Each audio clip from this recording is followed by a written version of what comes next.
Tayyibat International presents شيدنا مدارسنا بالآي نروي فؤادا كان عطشانا أهلا وحبا وتشريفا بمقديمكم بمدرسته کیا ہوا؟ آپ سردی سے کانپ کیوں رہی ہیں بیٹا؟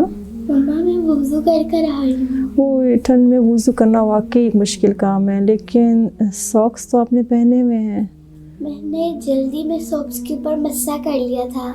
مسح کرنے سے پہلے، ساکس پہننے سے پہلے وضو تھا؟ نہیں۔ تو وضو تو نہیں ہوتا۔ اگر آپ نے مسح کرنا ہو تو پہلے کیا کرنا چاہیے؟ وضو کر لیں، پھر ساکس پہن لیں، تو آپ مسح کر سکتی ہیں۔ جی ٹھیک ہے مما، لیکن مما بتائیں کیا پوچھنا چاہتی ہیں؟ اگر مما جلدی میں کچھ رہ جائے تو پھر؟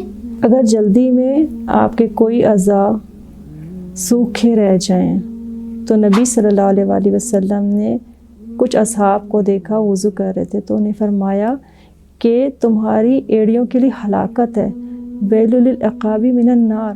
کیوں کہا؟ کیونکہ انہوں نے کہا دیکھا کہ وہ تیز وضو کر رہے تھے تو سوکھا حصہ رہ جاتا ہے، ایڑیاں بعض اوقات پھٹی ہوتی ہیں، جلدی ہوتی ہے، لاسٹ میں دھو رہے ہوتے ہیں، تو کہیں سے نہ کونی کا کوئی پورشن نہ ہی ایڑیوں کا کوئی پورشن، کوئی بھی پورشن سوکھا نہیں رہنا چاہیے، کیونکہ جو پورشن سوکھا رہے گا وہ ہمارے وضو کو ناقص کر دے گا۔ اور ابھی میں نے آپ کو بتایا تھا جب وضو نہیں تو نماز نہیں، اور ساری محنت پر پانی پھر جاتا ہے اگر ہم اچھے سے وضو نہیں کرتے۔ اور ویسے بھی نبی صلی اللہ علیہ وسلم کا اسوہ ہمارے لیے اتنا شاندار ہے کہ غیر مسلموں کو اگر ہم دیکھتے ہیں، جس میں خاص طور پہ ہمارے قریبی ملک چائنا کے اندر ٹریڈیشنل چائنیز میڈیسنز کے طور پہ ایک ایسی ٹیکنالوجی کو استعمال کیا جاتا ہے جس میں آکیوپنکچر یا آکوپریشر پوائنٹس کو ڈسکس کیا جاتا ہے۔ یہ پوائنٹس ہماری باڈی کے اندر ان اعضاء کے اوپر جہاں پر پنچ کرنے سے یا دباؤ کرنے سے یا مساج کرنے سے ہماری باڈی کو بالکل توازن میں رکھتے ہیں، اور ان کے اعضاء پر پانی بہانے سے اندرونی طور پر بلڈ سرکولیشن بھی بہت ایکٹیو اور توازن والی ہو جاتی ہے۔ اس کے اوپر باقاعدہ ریسرچ ورک ہے۔ اسی ریسرچ ورک کے تحت اگر ہم دیکھتے ہیں تو وضو میں وہ سارے پوائنٹس آ جاتے ہیں جس کے اوپر چائنیز یا باقی ڈاکٹرز جو ہیں وہ مسلسل جو ہیں وہ اپنے آپ کو ڈسکشنز میں اور اس کے بعد ریسرچ میں لا رہے ہیں۔ ریفلکسولوجی ایک بہت اہم ٹاپک ہے۔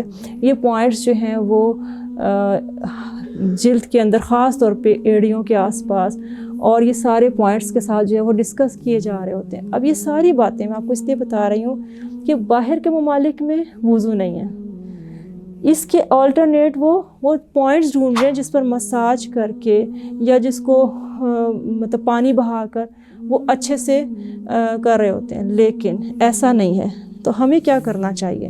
ہمیں وضو کرنا چاہیے، اور آپ کو پتہ ہے وہ لوگ اس باڈی کو اپنے اچھے بنانے کے لیے پنیں ڈالتے ہیں، پنچ کرتے ہیں، چھوٹی چھوٹی پنوں سے علاج کرنے کی کوشش کرتے ہیں، سوئیاں چبوتے ہیں، اور وہ علاج کی نیت سے کرتے ہیں وہ ریلیکس ہو جائیں تاکہ اپنے آپ کو ریلیکس رکھنے کے لیے۔ لیکن اللہ رب العزت نے تو ہمیں ثواب کی نیت سے وضو سکھایا، جس کے اندر نہ صرف ہم وضو کر رہے ہیں، ثواب کما رہے ہیں، اعضاء کو چمکا رہے ہیں، بلکہ ساتھ ہی ساتھ ہم اپنے باڈی کے اندر سے ایکسپوز پارٹ سے جراثیم کو بھی دور کر رہے ہیں، اور ہم ریلیکس بھی ہو رہے ہیں، ساتھ ہی ساتھ ہم پریشر لوز کر رہے ہیں اپنے جسم کے اوپر ایسے پوائنٹس کے ساتھ، مساج خود بخود ہو رہا ہے، پانی بھی بہا رہے ہیں۔ اور یہی ریسرچ جو ہے وہ چائنیز اور باقی غیر مسلم ممالک اپنی اتنی محنت کے بعد حاصل کر رہے ہیں۔ تو ہمیں اللہ تعالیٰ کا شکر گزار ہونا چاہیے جس نے ہمیں اتنا پیارا دین دیا۔ السلام علیکم ورحمۃ اللہ۔